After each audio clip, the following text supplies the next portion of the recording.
So hello everyone, Ankita this side. Welcome to competitive edge with Ankita. आज की इस video में हम डिस्कस करने वाले हैं हमारा जो अभी रिसेंटली एग्जाम हुआ था फॉरेस्ट प्रोटेक्शन फोर्स के गार्ड का। इसके हम कुछ एमसीक्यूज डिस्कस करेंगे। इससे पहले की कुछ वीडियोस में हमने इससे पहले वाले क्वेश्चंस को कवर कर लिया है। अगर आप वो देखना चाहो तो आप जाकर प्लेलिस्ट में चेक कर सकते हो। बिना टाइम वेस्ट किए स्टार्ट करते हैं आज का हमारा पहला क्वेश्चन। फर्स्ट क्वेश्चन क्या है? Read the following passage carefully and answer questions 101 to 105. हमें 101 से 105 तक क्वेश्चंस को आंसर करना है फ्रॉम दिस पैसेज। पहला क्वेश्चन देखेंगे, उसके अकॉर्डिंग हम पैसेज में उसका आंसर ढूंढेंगे। क्या है पहला question? According to passage what is continuous partial attention? Passage के अकॉर्डिंग कंटिन्यूस पार्शियल अटेंशन क्या है? देखेंगे हम पैसेज में। क्या है? In recent years, psychologists have studied a pattern of behavior called continuous partial attention. क्या दिया है? It refers to a situation where a person keeps their attention spread across many sources of information at the same time.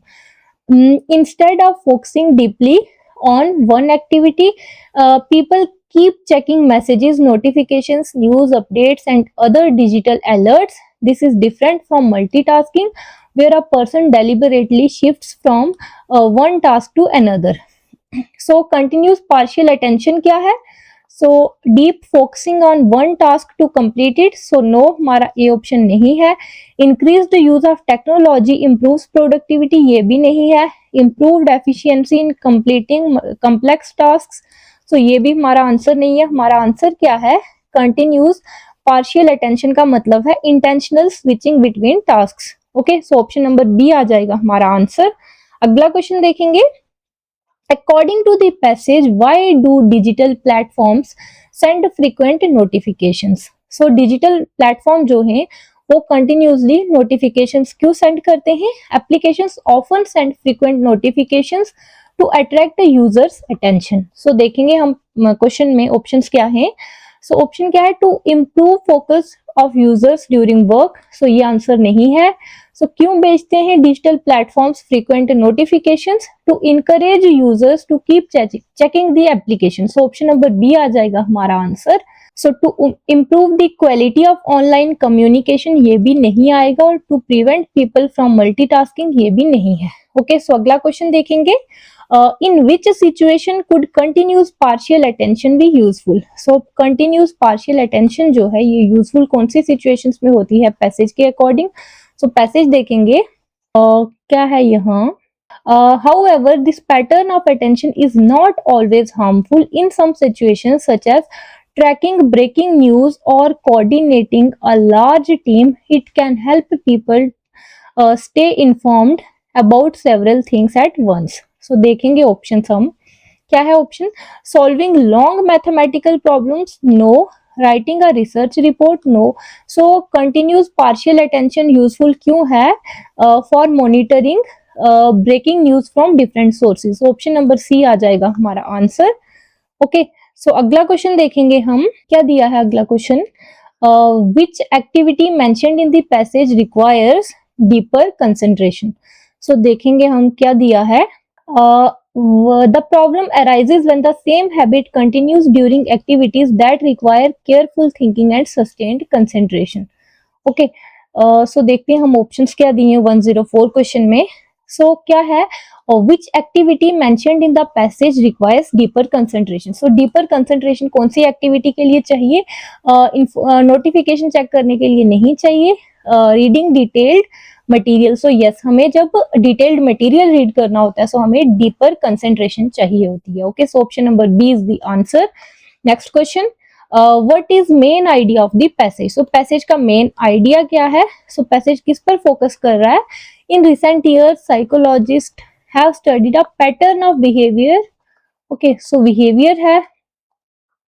Answer क्या आएगा हमारा? Technology always reduces concentration, ये नहीं है। Notification should be completely removed from devices, no. The way people manage their attention. Option number सी आ गया हमारा answer. हमारा जो पैसेज है इसमें मेन फोकस किस पर किया है? The main focus of the passage is about the way by which people manage their attention. So option number C is the answer. So अगला क्वेश्चन देखेंगे, in which sentence is the determiner wrongly used. Okay, so हम देखेंगे sentence डेटरमाइनर कहाँ wrongly use किया गया है। Each student was given a separate worksheet for the experiment. So ये statement हमारी, इसमें जो डेटरमाइनर यूज हुआ है ईच, तो ये जो है हमारा ये करेक्ट है। सो हमें रॉन्गली बताना है। तो अगला क्वेश्चन अगला ऑप्शन देखेंगे, several researchers presented their findings at the conference. So several researchers presented their findings at the conference, ये भी हमारी स्टेटमेंट जो है करेक्ट है। अगली क्या दी है, much people attended the seminar on environmental awareness. So यहाँ हमारा जो डेटरमाइनर मच यूज हुआ है, तो यहाँ हमारा डेटरमाइनर मच नहीं आएगा, क्या आएगा, मैनी। ओके, सो हमारा रॉन्गली यूज्ड डेटरमाइनर है ऑप्शन नंबर सी में। सो आंसर आ जाएगा ऑप्शन नंबर सी। अगला देख लेते हैं, every participant signed the attendance sheet before leaving. So ये भी हमारी करेक्ट है। Okay, so answer is option number c. अगला question, which of the following determiners, जो बोल्ड हमें दिए हैं, in the sentences are correctly matched with their type. Okay, so types देखनी है हमने डेटरमाइनर्स की करेक्टली मैच्ड हैं या नहीं है। ओके, सो क्या करेंगे हम, फर्स्ट दिया है हमें, those students performed well in the examination. So हमें डेटरमाइनर दिया है डिमोन्स्ट्रेटिव। ओके, सो ये हमारा जो है फर्स्ट, ये हमारा डेटरमाइनर इसमें करेक्ट यूज हुआ है। और डिमोन्स्ट्रेटिव डेटरमाइनर कौन से होते हैं, जो पॉइंट करते हैं टू स्पेसिफिक नाउन्स। ओके, सो कौन कौन से आएंगे इसमें, सो इसमें आएंगे हमारे दिस हो गया, दैट हो गया, और क्या यूज करेंगे हम, और हम यूज करेंगे दीज हो गया, और होगा दोज। ओके, और नेक्स्ट क्या दिया है, she made several mistakes in the report, और दिया है हमें डिस्ट्रीब्यूटिव डेटरमाइनर। सो डिस्ट्रीब्यूटिव डेटरमाइनर जो हैं ये कौन से होते हैं, इसमें हमारे आते हैं ईच हो गया, एवरी हो गया, क्या हो गया, ईच, एवरी, और क्या आएगा हमारा, नीदर आता है इसमें, और क्या आता है हमारा, ईदर। ओके, तो ये होते हैं हमारे डिस्ट्रीब्यूटिव डेटरमाइनर। बट हमारा यहाँ दिया है सेवरल, और सेवरल हमारा कौन सा डेटरमाइनर है, ये है हमारा क्वांटिफायर डेटरमाइनर। ओके, सेवरल हमारा क्या है, क्वांटिफायर डेटरमाइनर। ओके, इसमें क्या हो रहा है, क्वांटिटी दी है। ओके, तो क्वांटिटी दी है, जो भी क्वांटिटी वाले डेटरमाइनर्स होते हैं, और कौन कौन से हो जाएंगे इसमें, सेवरल है, फ्यू होगा, ईच ईच नहीं होगा, क्या होगा, सेवरल होगा, फ्यू होगा हमारा, और क्या होगा, मच, लिटल, क्या आएगा, सेवरल, फ्यू, मच, लिटल, जिसमें हमारी क्वांटिटी दी है वो होंगे हमारे क्वांटिफायर डेटरमाइनर। ओके, सो सेकंड हमारा क्या है, ये गलत हो जाएगा। नेक्स्ट दिया है, our college organises science exhibition every year. So possessive determiner, ये भी हमारा करेक्ट है। अवर जो है हमारा, ये क्या होता है, पोसेसिव डेटरमाइनर। सो पोसेसिव डेटरमाइनर में क्या होता है, जो शो करते हैं रिलेशनशिप या फिर ओनरशिप। ओके, सो क्या आएगा, कौन कौन से होंगे हमारे पोसेसिव डेटरमाइनर, सो यहाँ लिख लेते हैं पोसेसिव डेटरमाइनर। ओके, सो पोसेसिव डेटरमाइनर में हमारे कौन कौन से आएंगे, हिज हो गया, हर हो गया, और क्या आएगा हमारा, यहाँ आ जाएगा, और आ जाएगा, और क्या आएगा, इट्स आएगा, देयर आएगा। तो ये सब क्या है हमारे पोसेसिव डेटरमाइनर। सो थर्ड भी हमारी करेक्ट है। Each participant was given a participation certificate. Okay, so each दिया है, और ईच हमारा क्या है, सो ईच हमारा है distributive determiner. Okay, so each is distributive determiner, so ये भी हमारी करेक्ट है। ओके, सो नेक्स्ट देखेंगे, सो इसका आंसर क्या आएगा हमारा, सो आंसर होगा, हमें क्या बताना था, correctly matched. So first, third and four are correctly matched. Option number D is the correct answer. So next question देखेंगे, select the correctly spelled word. So हमें correctly spelled word बताना है। word क्या दिया है, क्या करेंगे हम, pusillanimous. ओके, सो इसका स्पेलिंग क्या आ जाएगा, PUSILLANIMOUS। ओके, सिंगल एस आएगा। सो कौन से में दिया है हमारा, फर्स्ट हमारा गलत है, डबल एल नहीं है। So second option is the correct.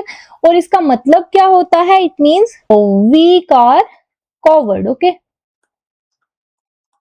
So next question देखेंगे, select the correct spelling of the word meaning extremely surprised और शॉक्ड। हमें करेक्ट स्पेलिंग बतानी है, मीनिंग है हमारे वर्ड का एक्सट्रीमली सरप्राइज्ड और शॉक्ड, हमें बताना है फ्लैबरगेस्टेड का स्पेलिंग। ओके, सो क्या करेंगे हम, इसका हमारा first spelling is the correct FLABBERGASTED। Okay, so first हमारा जो ऑप्शन है वही करेक्ट है। अगला question, select the correct spelling of the word, meaning क्या दिया है, unwilling to change one's views. Okay, so हमें स्पेलिंग देखना है, सो इसका स्पेलिंग क्या आएगा, इंट्रांसिएंट। ओके,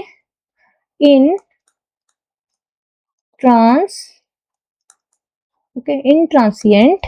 सो हमारा ये स्पेलिंग कौन से ऑप्शन में करेक्ट है, first is the wrong, second B, so third option हमारा करेक्ट है। एंड इंट्रांसिएंट क्या होता है, unwilling to change one's views, stubborn भी कह सकते हैं हम। ओके, सो नेक्स्ट क्वेश्चन देखेंगे, select the most appropriate option that can substitute the underlined segment in the given sentence. So sentence क्या है, the sudden announcement of the policy created a panic among the public. So यहाँ हमारा क्या आएगा, the sudden announcement of the policy created panic among the public, A नहीं आएगा, option number A is the correct answer. So अगला question देखेंगे, Which of the following sentences is grammatically correct? So हमें sentence देखना है कौन सा grammatically correct है। क्या दिया है, पहला sentence, one of the books that I borrowed from the library, यहाँ हमारा वॉज आएगा, वर नहीं आएगा, सो ये हमारा गलत हो जाएगा। क्या दिया है next, scarcely had the train left the station when it suddenly stopped, so option number second हमारा करेक्ट है ग्रामेटिकली। अगला अगला स्टेटमेंट देखेंगे, each of the players have performed exceptionally well in the tournament, so each हमारा क्या है, singular, हमारा यहाँ क्या आएगा, हैज, सो ये भी गलत है। The list of recommended articles, so यहाँ हमारा इज आएगा, लिस्ट के साथ क्या आएगा, is attach to the report, so ये भी हमारी गलत है। अगला देखेंगे question, which of the following sentences is grammatically correct? So grammatically correct sentence देखेंगे हम। So क्या दिया है, neither the teacher nor the students were aware of the sudden change in schedule. So हमारा first statement जो है ये grammatically correct है। अगला क्या है, one of the most important factors influencing the results are temperature variations. So यहाँ क्या आएगा, हमारा is आएगा। ओके, so next क्या है, the number of applicants have increased significantly this year, so यहाँ हमारा has आएगा। next क्या है, each of the proposals submitted by the researchers was carefully examined। okay, so हमारा correct कौन सा है, ऑप्शन नंबर ए। अगला question, given below are four scattered segments of sentence, हमें इनको करेक्ट सीक्वेंस में अरेंज करना है। सो क्या है हमारा, improving quality of education requires consistent efforts from teachers, parents and policy makers. Okay, so Q के साथ हमारा आर का पेयर आ रहा है, सो हमारी बी और सी जो है इलिमिनेट होंगे। नेक्स्ट क्या आएगा हमारा, improving quality of education, so क्या आएगा हमारा, improving quality of education requires consistent efforts from teachers, parents and policy makers in modern society, so हमारा आंसर आ जाएगा option number A. Okay, so next देखेंगे हम, Tejas light combat aircraft LSA mark first has been developed by which organisation. So हमारा जो Tejas light combat aircraft mark 1 है, that has been developed by Hindustan aeronautics limited, option number C is our answer. Next question देखेंगे, identify the correct statement about the SIR special intensive revision exercise being conducted in some Indian states. Okay, so statement देखेंगे हम, it is conducted to update and verify the electoral rolls. So yes, हमारी first statement correct है। Second क्या दी है, it helps remove duplicate and ineligible voters from the voter list. Second statement is also correct. It is being supervised by the Delimitation Commission of India in exercise of its powers under Article 324 of Indian Constitution. So हमारी third statement incorrect है। जो हमारी special intensive revision exercise है, that is being supervised by, कौन supervise करता है इसको, Election Commission of India. Okay, Election Commission of India. Okay, so हमारी थर्ड स्टेटमेंट गलत है, हमें करेक्ट बतानी थी। सो हमारा आंसर आ जाएगा option number B. Next question देखेंगे, which is are not the features of Biopharma Shakti mission proposed in Union Budget 26 to 27। सो हमें बताना है कौन से फीचर नहीं है बायोफार्मा शक्ति मिशन के। सो फर्स्ट क्या है, The initiative aims to strengthen India's biopharmaceutical manufacturing sector with an outlay of about 10,000 crore over 5 years। So first statement हमारी correct है। Next क्या दी है, it envisages strengthening India's ecosystem for the production of biologics and biosimilars and capturing 5% of the global biopharmaceutical market share। So second statement is also correct। हमें क्या बताना था, कौन सा फीचर नहीं है। सो हमारा आंसर आ जाएगा नीदर फर्स्ट नॉर सेकंड, क्योंकि ये दोनों ही फीचर्स हैं ऑफ द बायोफार्मा शक्ति मिशन। ओके, सो अगला क्वेश्चन देखेंगे, India won the Asia cup hockey 2025 by defeating which opponent team in the finals. So India ने कौन सी टीम को हराया है इन एशिया कप हॉकी का, जो एशिया कप 2025 हुआ। सो इसमें इंडिया ने हराया है साउथ कोरिया को। So option number D is our answer. अगला question, grandmaster Arjun Erigaisi won which medal certificate at the FIDE world blitz chess championship 2025। So क्या आएगा हमारा आंसर, सो हमारा आंसर आएगा bronze medal. Option number A is correct. So अगला question देखेंगे, which of the following options of left bank tributaries of river Ganga. So river Ganga की left bank tributaries देखनी है हमें और इनको अरेंज करना है from the west to the east. So first क्या आएगी, रामगंगा, गोमती, गागर, गंडक। सो हमारा ऑप्शन ए जो है ये करेक्ट है। ओके, सो रामगंगा ज्वाइन करती है गंगा को नियर कन्नौज, और हमारी जो गोमती रिवर है वो ज्वाइन करती है गंगा को नियर वाराणसी, और हमारी जो गागर रिवर है ये ज्वाइन करती है नियर छपरा बिहार, और गंडक कहाँ ज्वाइन करती है, नियर कहाँ ज्वाइन करती है, पटना के पास। ओके, और हमारी एक और आती है यहाँ Mahananda. Okay, Mahananda river. Okay, so ये ज्वाइन करती है गंगा रिवर को in West Bengal, West Bengal. Okay, और ये क्या है, हमारी Mahananda river is the easternmost left bank tributary of Ganga. Okay, easternmost left bank tributary है। ओके, सो इसी के साथ हमारा जो फॉरेस्ट प्रोटेक्शन फोर्स के गार्ड का क्वेश्चन पेपर था उसकी डिस्कशन कंप्लीट होती है। सो आज की वीडियो के लिए इतना ही रखते हैं। अगर वीडियो अच्छी लगी हो तो please like, comment, share and subscribe. Thank you so much for watching.